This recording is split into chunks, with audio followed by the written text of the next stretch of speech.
Alright, so we're out of the study now. Sorry I cut that last part short. It was going a little long. I think it'll be split better this way. So, now we're just going to go over the exit of chapel, all the arena movement, and the Lubicant, Manip, and Balore.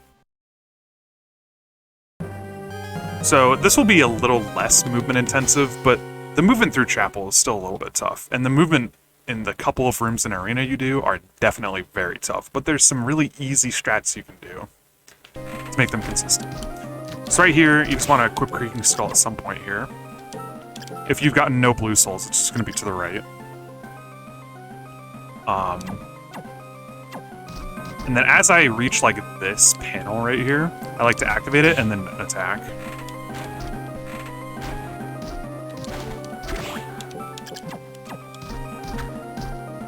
And that just makes it hit these two guys correctly.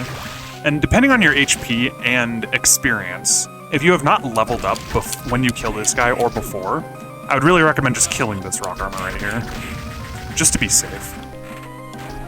He does 18 damage if you backdash through him. So if you have less than 18 health, obviously you would want to kill him. But if you don't need the experience and you don't need the health, you can just backdash straight through him. Sorry, let me do this again.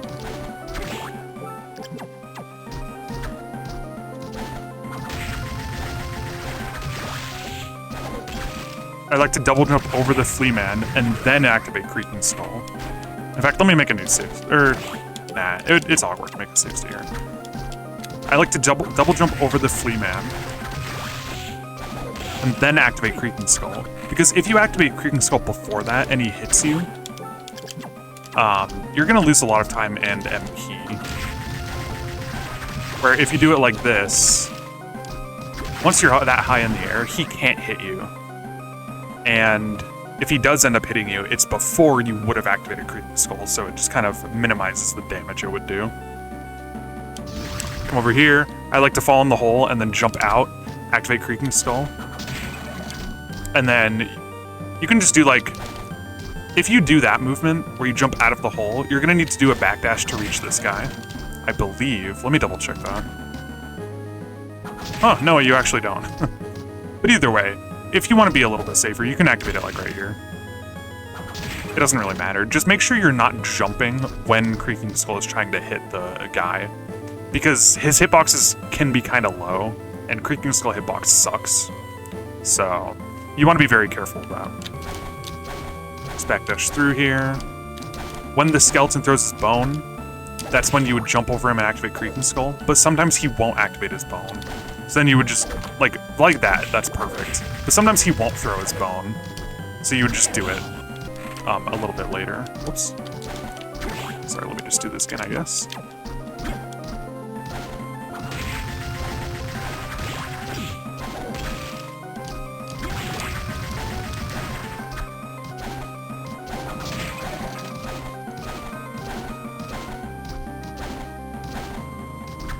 And you can just kill this guy.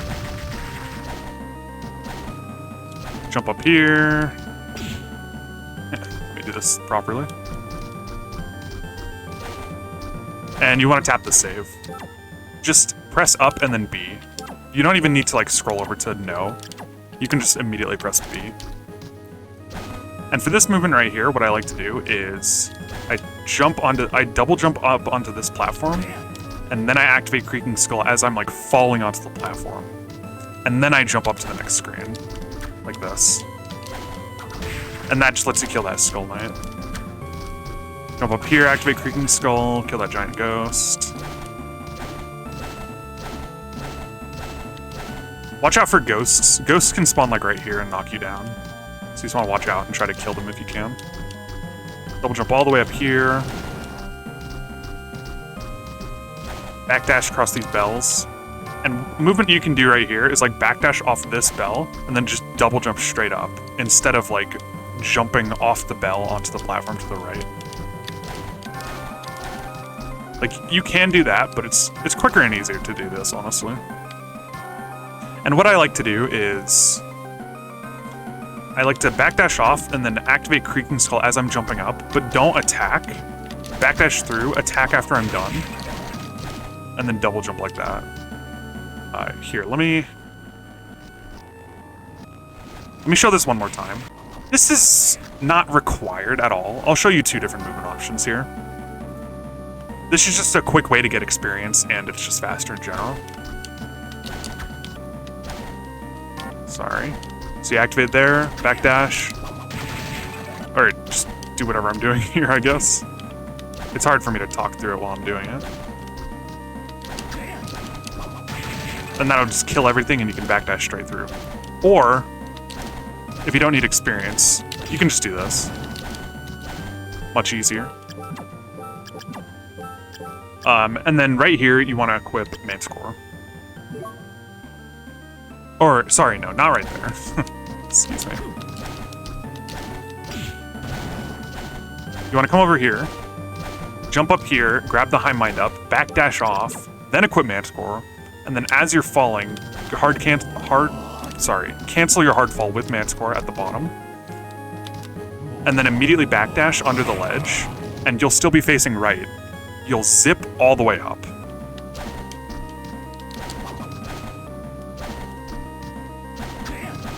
Let me do that again.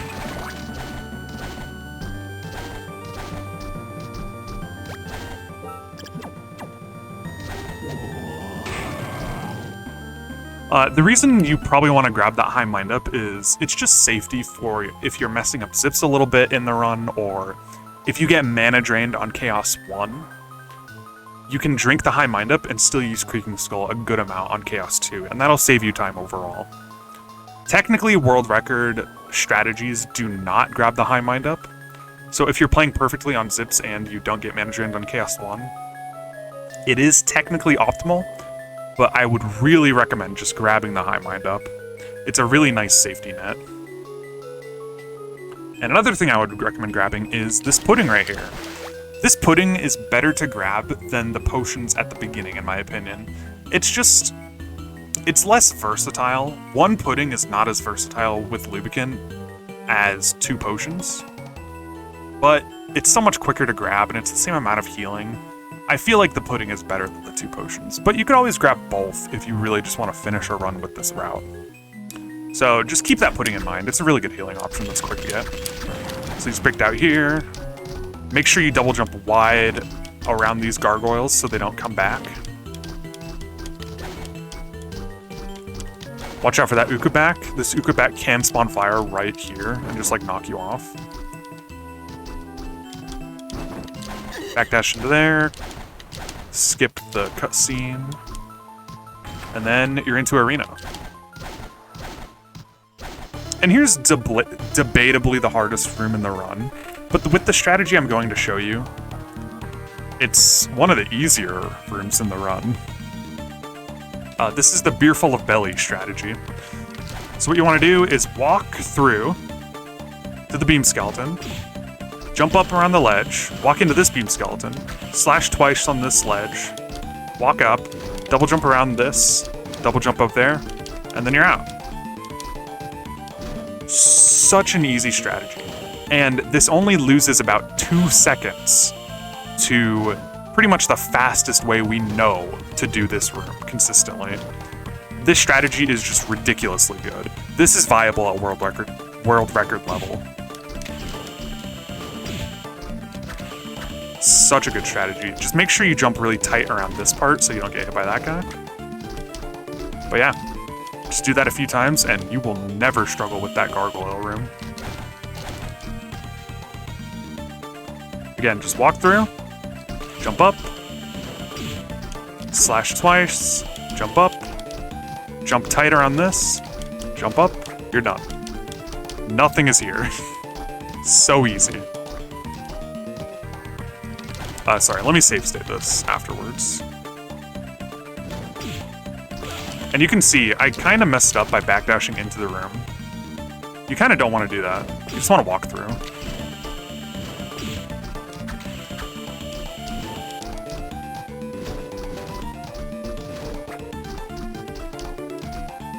Alright, let me just save state here.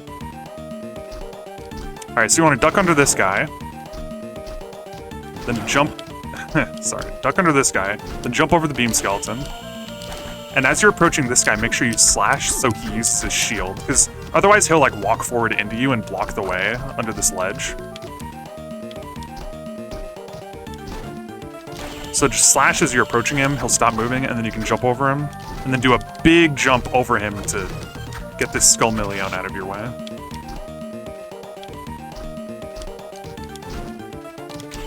The slash on the Skull Million doesn't matter, I don't think. I do it anyway, but it really doesn't matter, I don't think.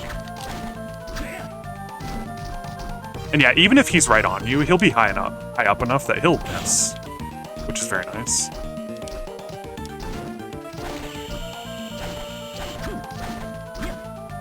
And let me save state this room, sorry. Okay.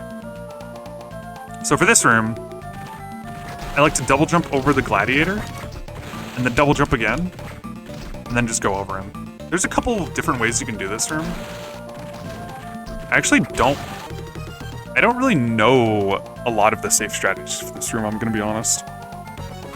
But this way is good enough. Just one thing you want to be careful of with this double jump is if you go too late, this gargoyle is gonna move left, and then you're gonna get hit. So make sure you double jump early. And low enough. And yeah, depending on your HP, what you can do... Keep messing up this gargoyle, sorry. I think you want to double jump late enough. There we go.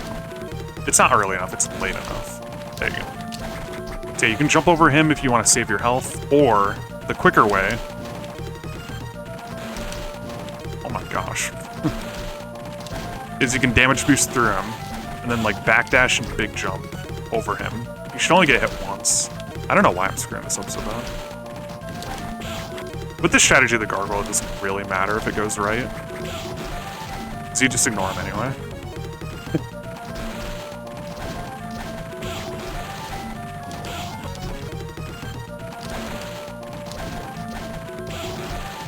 But yeah, anyway. You don't even need to backdash in the middle there. You can just walk.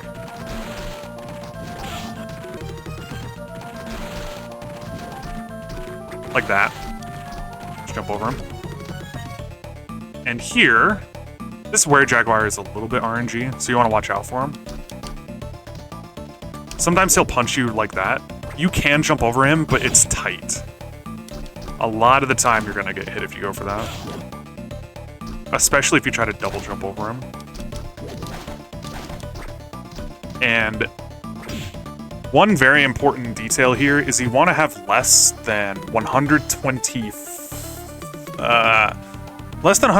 health, we'll say. I can't remember the exact number, but less than 120 is good.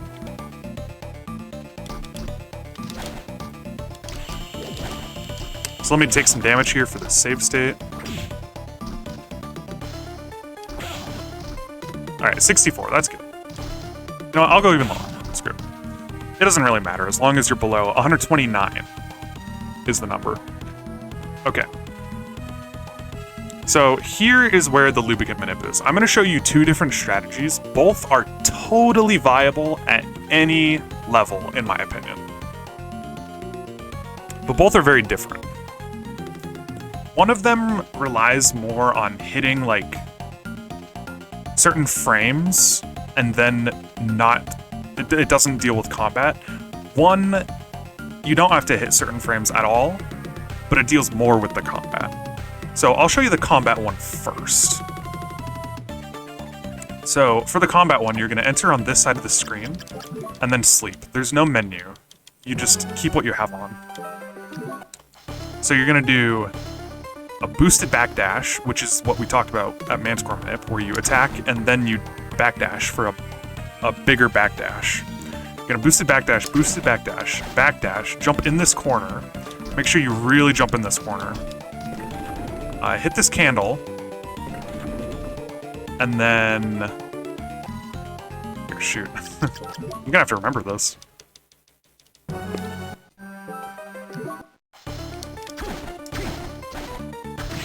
I think you missed twice.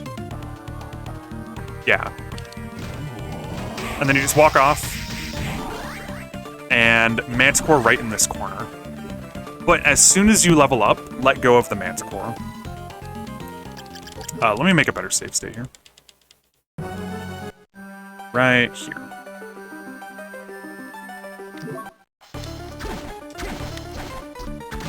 So yeah, whiff twice. Or hit the candle and then whiff, I should say.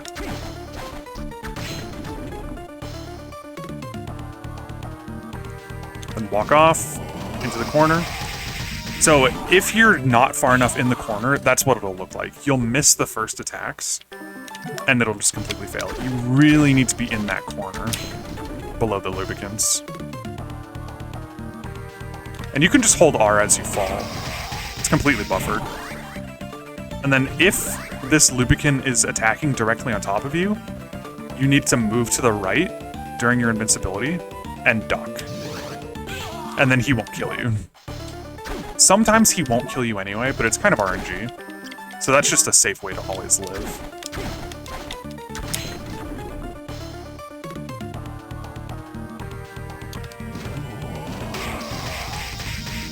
So yeah, just duck, or just let go of R as soon as you see the level up animation, and then duck.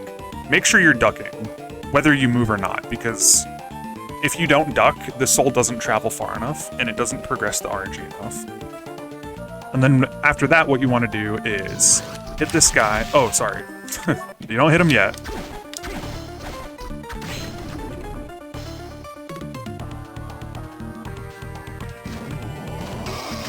That's a little too far. Let me make a better save state. Oh my gosh. Yeah, sorry, I don't do this Manip usually, so I'm a little bit worse at it. So just buffer duck. And then as soon as you get the soul, you want to menu for Creaking Skull and Lubicant. You see I have a Skeleton Knight here. Here's how you can menu around your yellows, whether you have a yellow or not. A random yellow drop, I mean. You just menu down, because when you menu down, if you only have Lubicant, it'll menu to the right immediately. And if you have a yellow, one random yellow, the Lubicant will be right here, and menuing down still works. So definitely menu down here no matter what, and it'll just fix your muscle memory no matter what. Oh, also right here, make sure the first guy completely finishes his death animation before you attack. If you get out of that menu a little bit quick, usually he'll be done dying before, so you probably won't notice, but sometimes you can do it a little bit quick, and it might mess up. So once you have that menu done, just hit the Lubicant 6 times, then miss once, and then kill him. There's no menu here. And you get the Marawasa. Or not.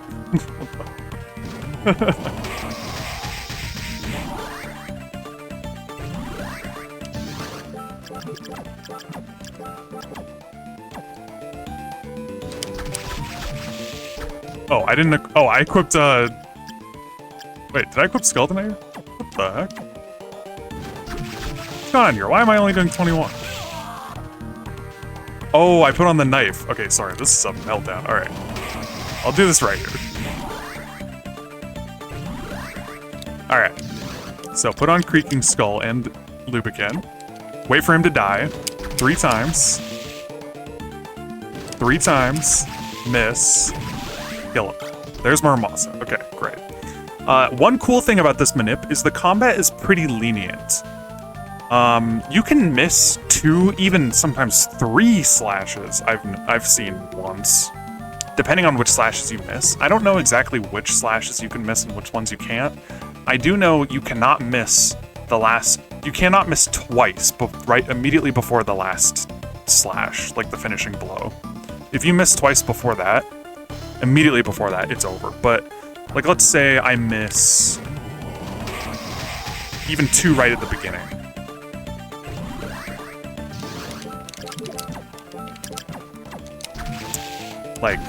Like this.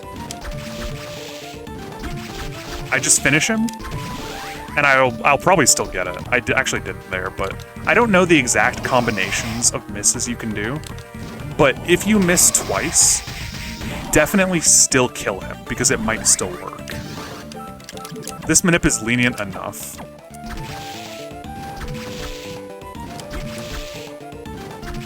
Let's see if this works.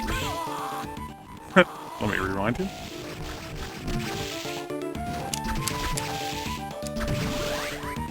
Look at that, that still worked. I just missed like 2 random slashes. So the best consistent way is just to miss the second to last slash, which is after the 6th, so the 7th that would be. But yeah, if you miss an early one, just miss again, and then finish him, and you might still get it. There's a really good chance you will.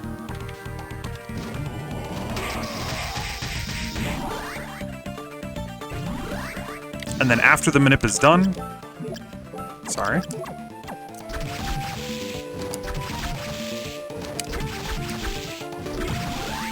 You can just go in here, hit the candle, get on the elevator, and then equip Muramasa, and then you're done. And let me show you the other Manip here. So the other Manip, like I said, is less combat focused. Like, you don't have to fight the Lubicant like you do with that Manip. But there's a very specific frame window you need to pause buffer to. So if you're more into that, this is the Manip for you, for sure. This is the one I personally do as well, so I'm more familiar with it. So what you want to do is just come through this room entirely, and then when you enter this room and you see the screen go black, you want to buffer down left immediately, and you'll like crouch slide back into this room. And that's very important for setting your position alignment, because when you suspend, your position can be kind of random between 2 pixels, and this just consistently gets you the correct pixel. So make sure you get that crouch slide. So here's the setup here. You're going to start with a boosted backdash, turn around, you're going to duck and turn around so you don't move, another boosted backdash, another boosted backdash, and then while you're falling off the ledge, while you're falling off the ledge, you're going to attack. Let me make a save state for this, actually.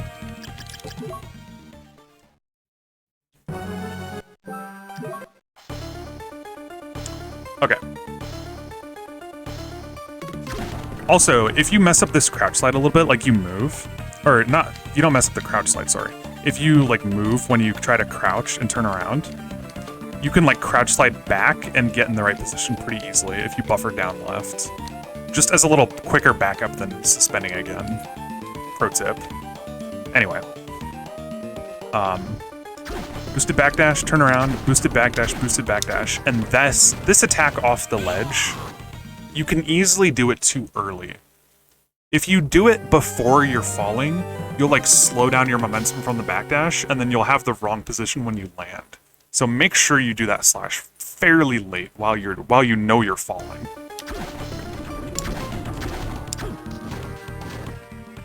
And here is where I need to actually pull up a post, because this is where we need to look at like certain frames of the Manip.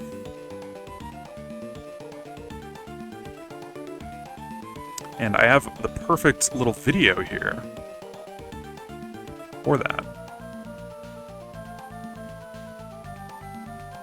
So, pretty much, there are... Oh, I even have an image here. This will work better. Here are the pixels you want to look for. Right here. Or not the pixels, sorry. The frames.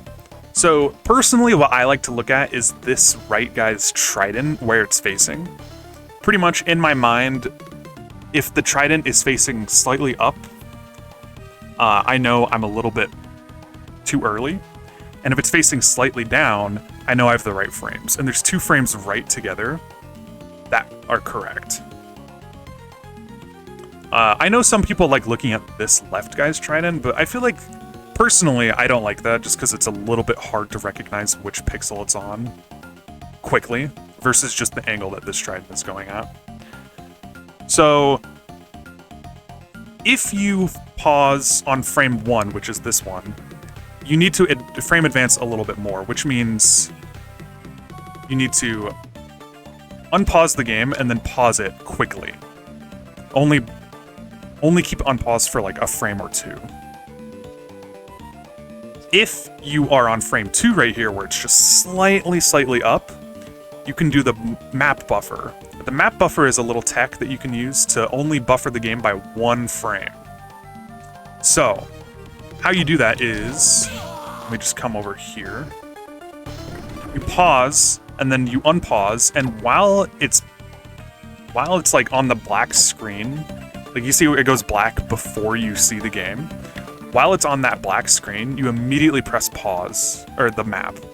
And then while you undo the map, you buffer whatever. And that progresses the game by 1 frame. You don't see it visually, but it does progress the game by 1 frame. And that's the frame, that's the frame you would do left and R on. That's the input you're trying to buffer. You're trying to buffer R and left on the exact same frame. Let me show you that. So this is frame 4. You might have not seen, but this is the frame we're on right now.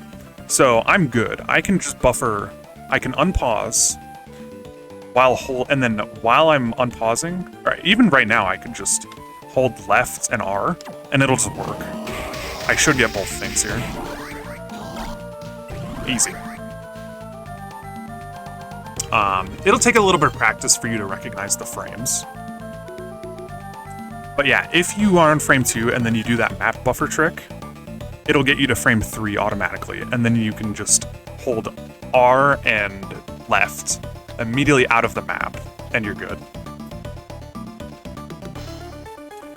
Let me show you a couple more. Okay, perfect. This is frame 5. So this is a frame that actually does not work. So you have a couple options here. Let me go back to this image here. That's why these are here down here. Frame 11 is the backup frame you can advance to if you'd like. You can learn to recognize this frame, or even frame 10 and do the map buffer. Or, I have a specially made frame 5 backup here you can learn that does not involve more buffering. So what you do is you buffer left and R on the same frame like usual, and then after you do the level up animation and all that, you untransform and buffer down right and get the soul drop. And then after you get the soul drop, you buffer down left to dodge that attack. And then after that, what you want to do is backdash, attack him, and oh crap. Let me rewind here. I don't want to lose this frame 5 moment. Let's get this. Alright, buffer down left, backdash, attack, boosted backdash, and then that would have worked. Do that one more time.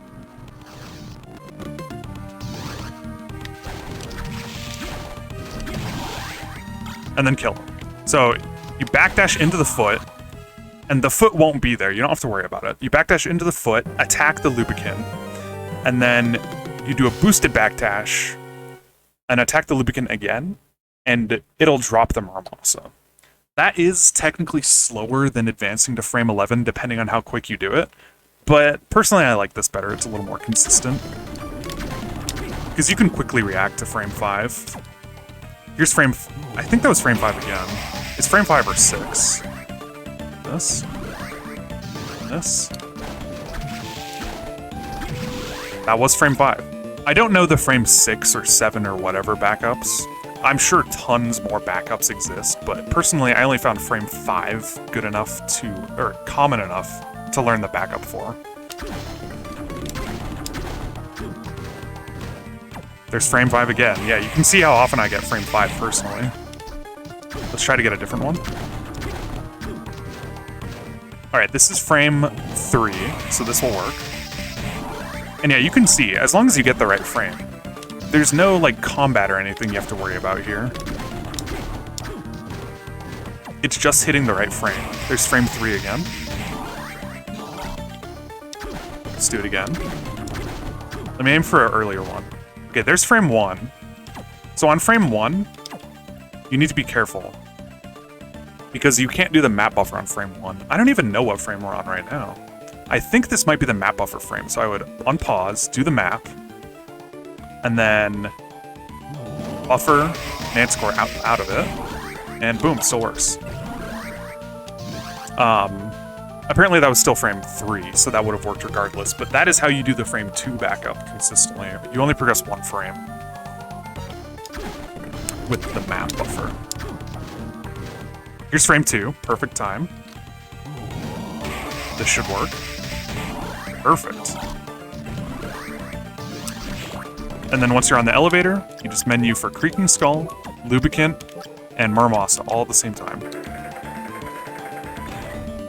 And it's just easy as that. So that's how you do both Lubicant manips.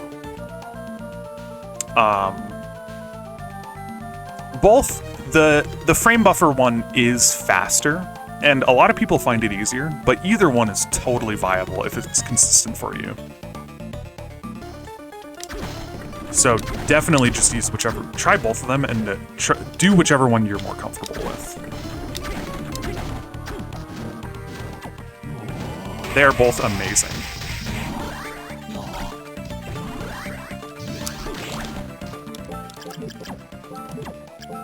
All right, let me make a save state here.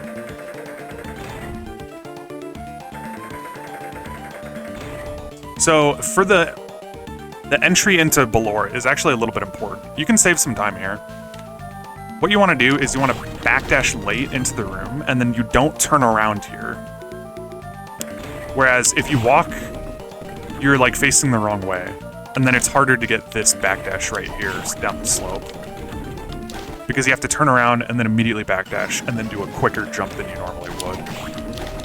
Whereas if you're just facing backwards, you don't have to turn around at all. And it's just easier to get the jump at the end as well.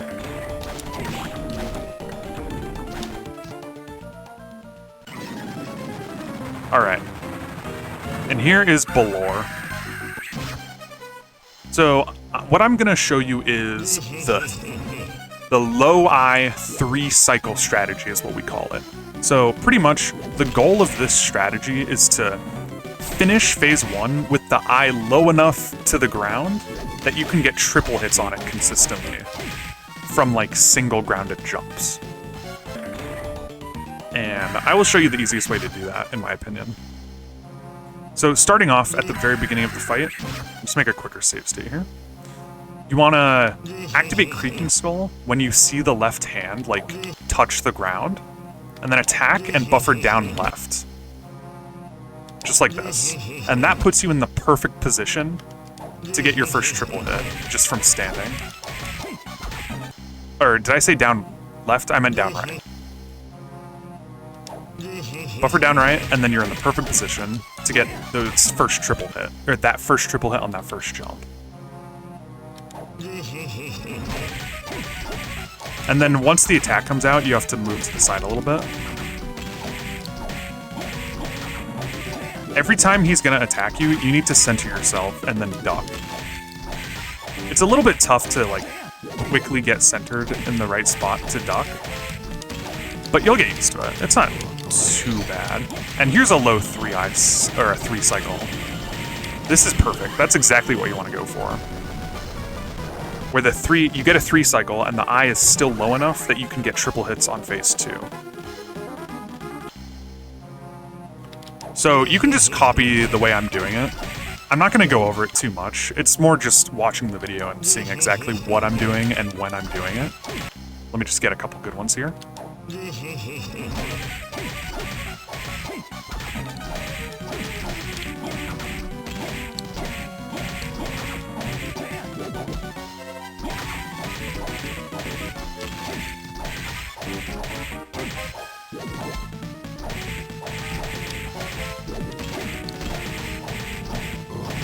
And yeah, you can see, the eye is low enough that I can get triple hits on phase 2, which speeds it up quite a bit. And you get the triple hits by, like, attacking and then swinging out while you're in the air. It'll take some getting used to know the spacing for that, but it'll speed it up a lot.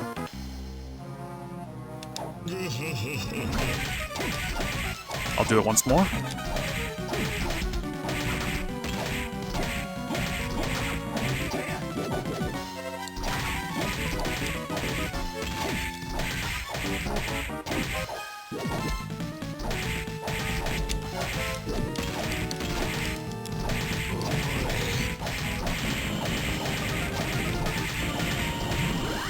And there you go. Yeah, that's definitely the easiest, fastest way to do it. Pretty much any 3 cycle you get is going to be the same speed as long as the eye is not at, like, max height. If the eye is at max height, which, to get the eye at max height, you have to do a faster first cycle than that, or first phase, rather. It's going to slow down your fight overall because your phase 2 is going to be so much slower because you can't get those consistent triple hits. The eye is way too high up. You have to jump way too high to hit it at all. So, even though that 3 cycle is a lot slower on phase 1, the phase 2 speed more than makes up for it. Even a really, really fast 3 cycle is as fast as that slower 3 cycle because of the low eye. Yeah, you come in here, throw a spear at the giant bat, skip this cutscene with Julius, and then you can just equip giant bat whenever, before the save. I'll come up here. I like to kill this killer mantle because he can kill you. Tap the save, and then you're on to Zips. I'm gonna put that in the final part of this little series.